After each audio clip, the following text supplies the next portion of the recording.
T-minus 10, 9, 8, 7, 6, 5. All three engines up and burning. 2, 1, 0, and liftoff. Welcome to Citizens of Tech. At this merry time of year, the temperatures begin plummeting here in the wondrously frigid northeast of the United States. Along with the dropping mercury, our thoughts obviously wander to such festive topics as the chemical properties of water, flying personal robots, and hard drives with massive storage capacities. Let alone today I learned in Death Watch. Settle in, citizens, as we prepare to talk about tech, science, and other anecdotes, facts, and hypotheses. Santa may leave presents under the tree, but with even greater care, we nestle nerdy news, research, and commentary directly into your auditory cortex. So let's dive into the present for this week, starting with the Internet of Things sensors that are powered by radio waves. You said Internet of Things. My brain went, not interested. I can't hear you. The buzzword bingo alert went off, right? Oh. Yeah. Powered by radio waves? As in, it's kind of like, it reminds me of an RFID tag. Yeah, kind of. So this comes to us via Engadget. It's an article titled Tiny Sensor Never Needs Battery. And so, there's wireless charging phones and other devices and all that. But Dutch researchers have built a 2 square millimeter temperature sensor. And this thing has no power source on board. It is powered entirely by the radio waves from a Wi-Fi router. It picks up energy from the radio signal and then powers up and starts reporting back the temperature. There are, obviously other types of sensors that could use this technology, but the biggest problem with this right now is it's a proof of concept only. I have this under the heading of range anxiety because you can only be 1 inch away from the Wi-Fi router. So, ultimately the plan is there for this to work at 10 foot and possibly someday a 16-foot range, which it doesn't sound like much. But it does open some potential avenues for home automation. I was thinking about this as I was reading the article and thinking about, well, how would I use this? The only other thing I could think of is not to use these as a temperature sensor, but more of a presence sensor. So it would detect your location in the room and adjust lighting, temperature, accent colors, maybe, those TVs that have the side accent color. I don't know. I'm trying to think outside the box here. But, the digital picture frames, it could change, or even, what Netflix profile is selected when you sit down on the couch. I don't know. So the power over Wi-Fi thing here that's happening, somehow there's enough power inherent in the wave. Correct. To drive this thing. Now, did it make a distinction between 2.4 or 5 gigahertz? No mention of that in there. So, yeah, that's something that remains to be seen. And obviously, it's very sensitive to attenuation because of it's a 1 inch range, which basically means full blast of however many microwatts are coming out of I don't know.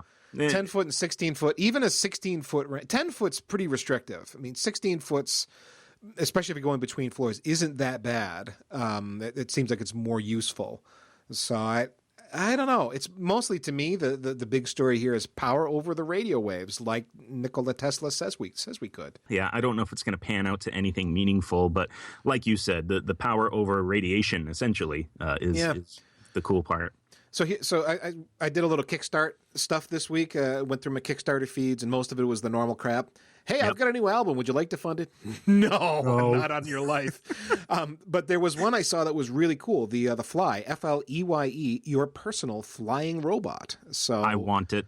Yeah, this is really cool. So that this is drone technology, effectively. This is like a reboot of the whole drone idea. If you think of a typical drone, what do you think of? Like a quad or an octocopter that's got 8 spinning blades of death, or 4 spinning blades of death, right on the outside of the thing. Whee! And you get near the thing and you die. And in all seriousness, there was a horrible story about some kid who in a stadium he lost his eye due to one of these things. The drone went awry and cut the kid on his face, and he lost his eye. It was a terrible thing.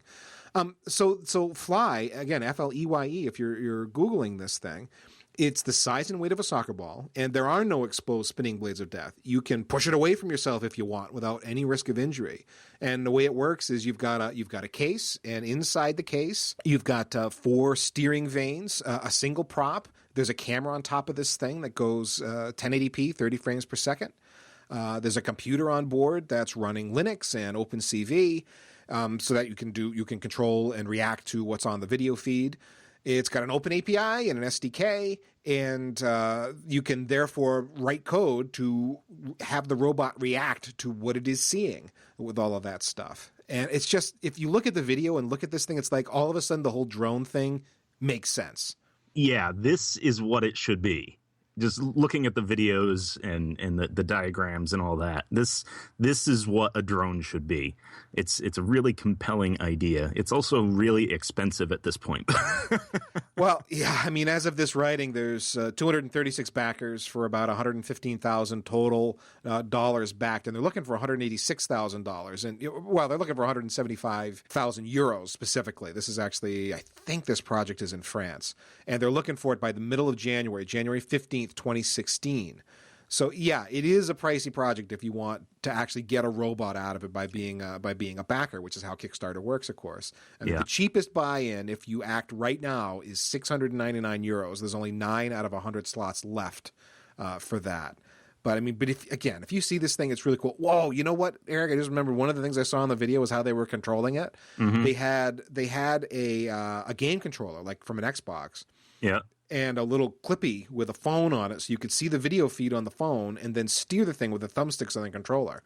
I don't know how all the details of how all that was working, but that was the standard way to control this thing, I assume. It just was really, really awesome. Yeah, you can control it from your smartphone, and yeah, the API is going to make this a really, really cool gadget.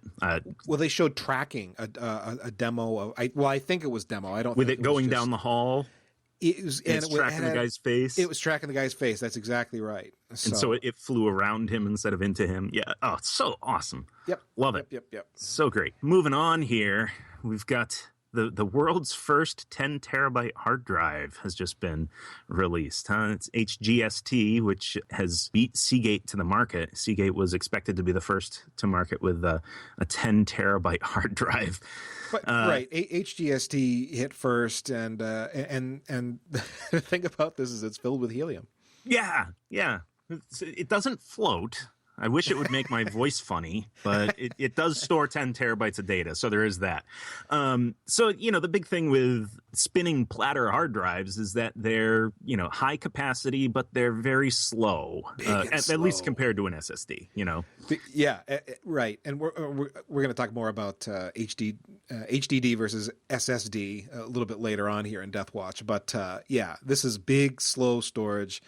But the technology we're kind of pushing this as far as it can go, right? We've had problems with magnetic particle density. We've had problems with performance, of course. Performance hasn't really changed all that dramatically. But what they've done with this thing, 7 platters in a 1-inch sealed case filled with helium, as we said. And the whole point of the helium is that, to quote the Ars Technica article, offers significantly less air resistance to the spinning platters. Yeah, when I first read that, I thought to myself, oh, come on. But then as I thought about it, when you think about 7 platters in a 1-inch sealed case, there really isn't much room in there. Well, so because it's not just the platters, right? You write on both. If you've ever taken a hard drive apart, there's a read and write head that's on both sides of the platters. So you're talking about, I presume, 14 read-write heads.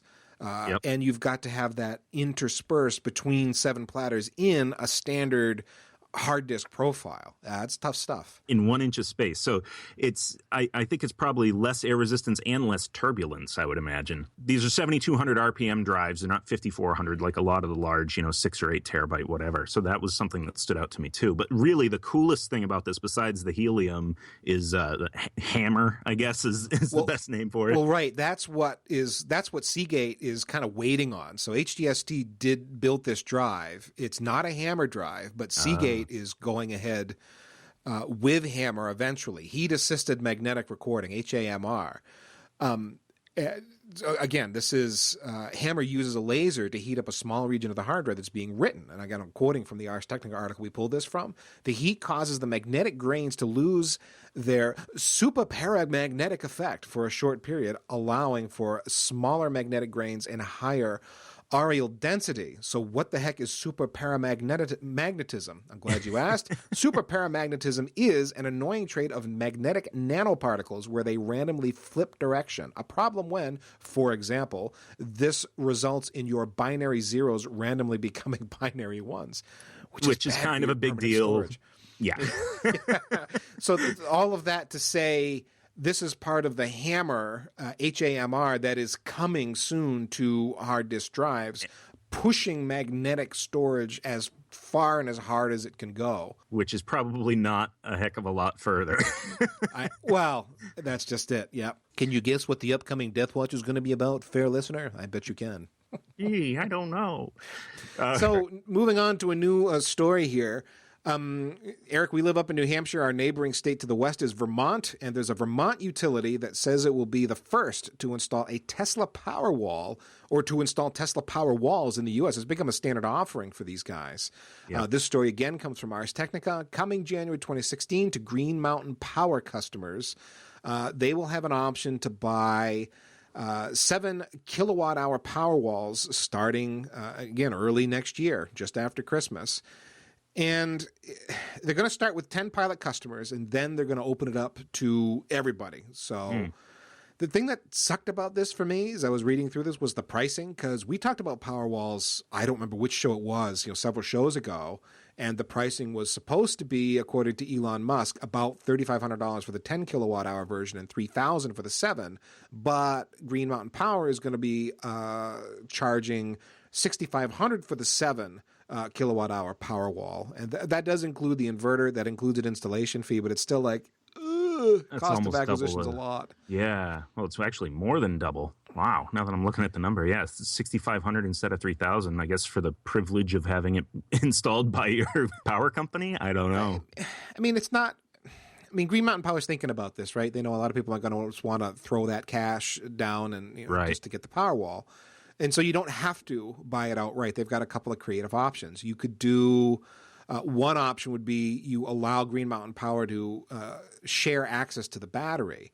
If you do that, then it's going to run customers $37.50 a month, $37.50 per month, and there's no upfront costs. Okay. But you're not the only one that can use it at that point. It's basically wired into the grid, and you're leasing the space in your house, if you will. Yeah. And getting $37.50 for the privilege, which isn't much. I mean, the other creative option here is you could buy the Powerwall outright, pay you $6,500. You could, and also share access to the Green Mountain Power and receive a $31.76 monthly credit, which Green Mountain Power says represents the value of leveraging the battery to help lower peak energy costs. Okay. Okay. So that one pay us all the money. So basically, they're giving you two choices. You can buy it and have it as yours, or you can buy it and have it be part of the grid, and Green Mountain Power gets to use it for some of their stuff too. Sure. So to me, I'm going back to, it's really all about solar and needing somewhere to store your energy, that the excess capacity you have generated during the day for the nighttime when you can't generate enough solar power. Yeah, and really, when you get down to brass tacks here, it may be really expensive, but at least they're offering it, I guess, is where I come in on it. And Vermont's a heck of a market for it. If you think about the way those folks think, they tend to favor cottage industry, they tend to favor independence, and so on. And Green Mountain Power, they're kind of a leader here. They got other interesting power ideas. They have an idea of a community microgrid.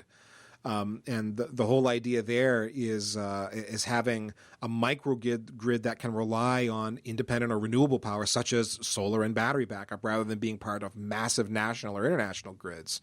You have a microgrid, so it's more localized, and you can choose your power sources more carefully, and all of that. So it fits. I'll be interested to see what the user experience is.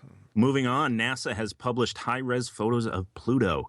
These are insanely detailed compared to what I guess I ever expected to see coming back from New Horizons. If you take a look at these, you can find them on the nasa.gov site. Also find them on Ars Technica. There's an article about it. These are photos that came from New Horizons back in July during its closest flyby. And these are incredibly detailed. They're also, therefore, a lot of data, and it took a long time for that data to get transmitted back. Each week, according to the article, piano-sized New Horizons spacecraft transmits data stored on its digital recorders from its flight through the Pluto system on July 14th. These latest pictures are part of a sequence taken near New Horizons' closest approach to Pluto, with resolutions of about 250 to 280 feet, or 77 to 85 meters per pixel, revealing features less than half the size of a city block on Pluto's diverse surface. In these new images, New Horizons captured a wide variety of cratered, mountainous, and glacial terrains. So yeah. Pluto has quickly gone from this sort of obscure, subplanet. Well, it went from being a planet to a subplanet, and now it's far less obscure. This is like a tangible place we can see up close that there's geological activity and things. That was the big thing right there, the geological activity that I thought was fascinating. You'd think, okay, as far away from the sun as it is, this is just a cold chunk of rock out there. Yeah. It's probably featureless and fairly boring. Nope, it seems to have it's speculative, but it seems to have a heat source inside, or at least did, to drive all of the geology that you see on the surface. And some of the NASA pictures had a lot of explanation of, this is really a mountain range that's meeting up with this other form on the surface, and it was fascinating. It's just really cool to see the data that we're able to get back from Pluto. It's billions of miles away, and yet we have high-res photos of it. It's just astonishing.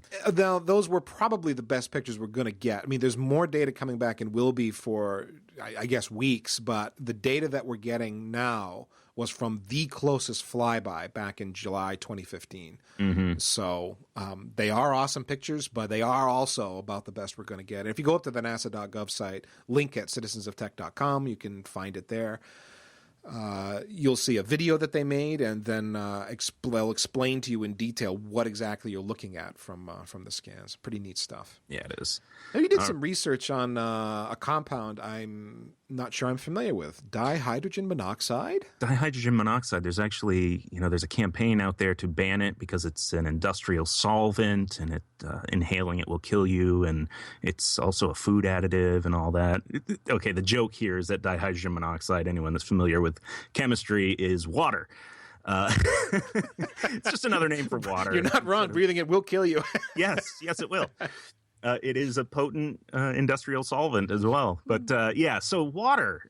We briefly mentioned that in the previous episode, and we talked about wanting to do a deep dive on water, pun intended. But water is this amazing substance. It defies some rules that almost every other substance we know of usually adhere to, and it's usually to our benefit.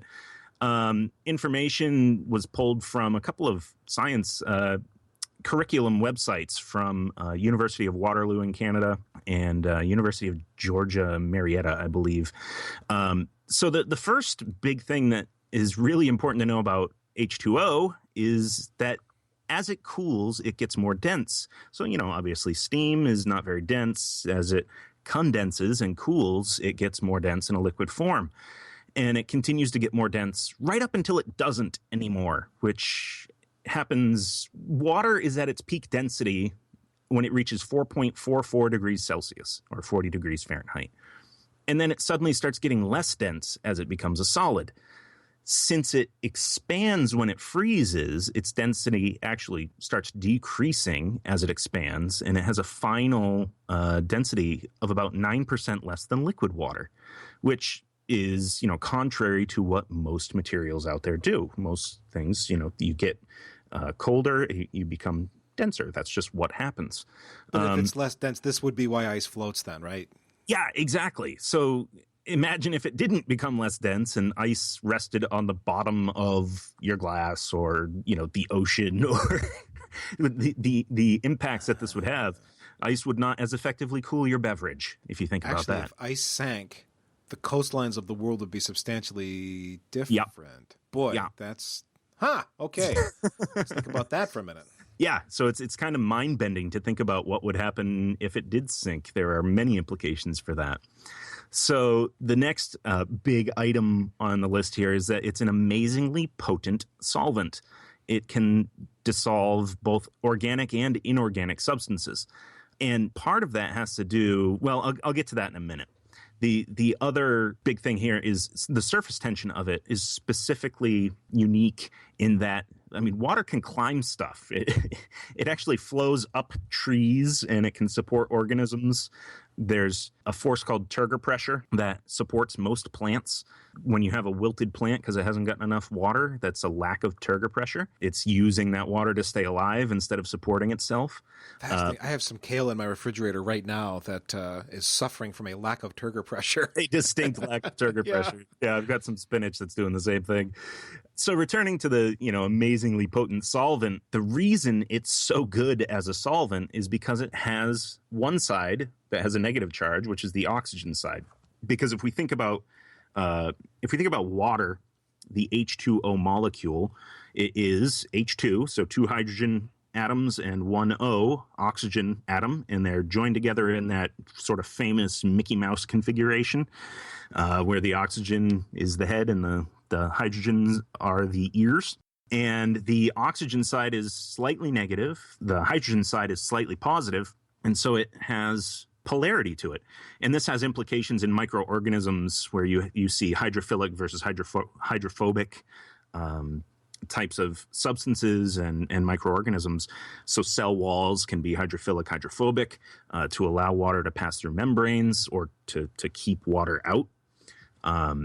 And then this polarity also, as previously mentioned, does contribute to its universal solvent nature because it can dissolve any ionic materials. Not that it dissolves things fast. I mean, it's not a fast-acting solvent, but I mean, we're saying water can literally dissolve anything given enough time? Anything ionic. So there are two types of bonds in chemistry, or at least that I'm aware of, being a lay chemist. There are ionic bonds and covalent bonds. So ionic materials are easily, well, maybe not easily, but they are able to be broken down by water. Covalent stuff, not so much. So, salts and things like that can be diluted in water. It'll be, dissolved in there. Covalently bonded things, not so much. But for all the, industrial and, I mean, you put sugar in your coffee and all that, that's ionic materials being lodged in between the molecules. So the polarity also affects how it bonds to other water molecules. And one of the cool things about it is that water has a very notable density, right? Because the molecules pack in neatly because of that Mickey Mouse shape, right? One side is negative, the oxygen side. So therefore that one atom can slide in and zip in between the two hydrogen atoms of another water molecule. And so, there are just so many things about water that are so unique. And that's why we look for water in other planetary systems when people are talking about, well, let's search for, life out there. The big thing is look for water because the only way we know to support life involves water. There may be other ways and we don't know about them yet, but water is the key to life as we know it beyond, carbon, basically. So, yeah, water is just fascinating, and I've wanted to discuss it a bit for some time. Well, the opposite of life-giving water would be the Citizens of Tech Death Watch. This week, I bring you the spinning disk drive. Yeah. And here's the thing. Ars Technica had an article that made me think about this. They pointed out that SSDs aren't as cheap as hard drives, but they're getting there. And here's some bits and pieces I took out of that make me want to put hard disk drives, the spinning disk drive, on Death Watch. First up, spinning rust. That's my nickname for a spinning disk drive. Spinning rust, it's a huge bottleneck. Yeah. So, quoting the article, putting an SSD in a 5-year-old computer is enough to make it feel like a new machine, even if every other component stays the same. And at this point, you're really doing yourself a disservice if you're buying a new machine without an SSD. Yeah, exactly. Completely agree with that. Another point. SSDs have become affordable. I wouldn't say they're cheap, but they're definitely within reach for most of us now. Quoting the article again, according to data from DRAM Exchange, average pricing for SSDs has fallen from about 99 cents per gigabyte in 2012 to about 68 cents in 2013 and about 39 cents per gigabyte in 2015. And that's not all, because SSDs are going to get cheaper. Again, quote, DRAM Exchange projects that pricing will fall to about 24 cents per gigabyte in 2016, 17 cents in 2017, and that's going to lower the average price for a 1 terabyte SSD to about $170. Whew. That ain't bad. No, that ain't bad. I spent, I think, $70 on my 240 gigs. So, yeah, that's not bad at all. Now, I mean, the HSD baseline is still about 6 cents per gigabyte, right? So, it's ridiculously cheap. Yeah, super cheap, especially in light of like a 10 terabyte drive we were just talking about. But you got to think, they aren't getting much better. You know, the technology, we've kind of pushed it as hard as it can go. They're only going to be so fast. And because of that, I predict that the high-density disk drive, the venerable spinning disk drive, it's going to die. It's just a matter of time. SSDs are going to take over. I don't think this is a terribly hard prediction to make. Yeah, I mean, I guess when you get to the point where you're shooting lasers at the platter to heat it up so that you can store stuff reliably on the platters, you are definitely reaching the far point of the technology, I guess. Yeah, I mean, you're supposed to be using magnets to change the magnet, right? Yeah, no, we're using lasers to change the magnet. What? I'm going to put a laser on my magnet. Then we can use smaller magnet parts that way. Yeah, said some nerd. Okay. Content I like. Eric, I have a content I like this week, and it is XKCD's What If. So XKCD, the comic where, a lot of programming and Linux and, that sort of humor, and some pretty off-the-wall stuff from XKCD as well. If you're familiar with that comic, well, he's also got a site called What If, and it is what-if.xkcd.com. And the whole point of this site is to, hypothetically, from a scientific perspective, what would happen if some unrealistic, weird scenario occurred? And it's always fascinating. I mean, let me read you some of the topics here that come up that he'll try to answer from a scientific perspective. Here's 3 of the more recent ones. What if the Earth were made entirely of protons and the Moon were made entirely of electrons? Which I'll give you a hint. He subtitles this, the most destructive what-if scenario we've ever discussed. Another one. Well, yeah. No, not at all well. It's a pretty fun read. If you did fall into Jupiter's atmosphere in a submarine, what would it actually look like? What would you see before you melted or burned up? Another one that I thought was just a riot because of the questions people come up with are fascinating. Which has a greater gravitational pull on me, the sun or spiders? Granted, the sun is much bigger, but it is also much further away. And as I learned in high school physics, the gravitational force is proportional to the square of the distance. Now we're asking the important questions. That's right. But anyway, this is the kind of nerdery on, again, what-if.xkcd.com. Well worth a visit. Great site. Did you learn anything today, Mr. Sutphin? I learned a couple of things, yeah. So today I learned of an exoplanet known as J1407. It is a planet with a ring system that's 200 times larger than Saturn's. So that's pretty big. If we took J1407 and replaced Saturn in our solar system with it, its rings would be brighter and more prominent than the moon in the Earth's sky. Oh. And that was a cool one. That's from rochester.edu. We'll obviously link it in the show notes. And then the other thing that I learned today is that it is believed by researchers that a dolphin wishing to convey, say, the image of a fish to another dolphin can literally send the image of that fish to the other animal. The equivalent of this in humans would be the ability to create instantaneous holographic pictures to convey images to other people. So they can take the echolocation profile of something. So, they use the echolocation on a fish. Well, then they can actually, apparently, they think, send the response that they receive from the echo over to another dolphin and say, hey, there's fish over here or whatever. It's really cool. I don't know what to say. All I can say is if human beings could beam images into one another's brains, this would be a far different planet.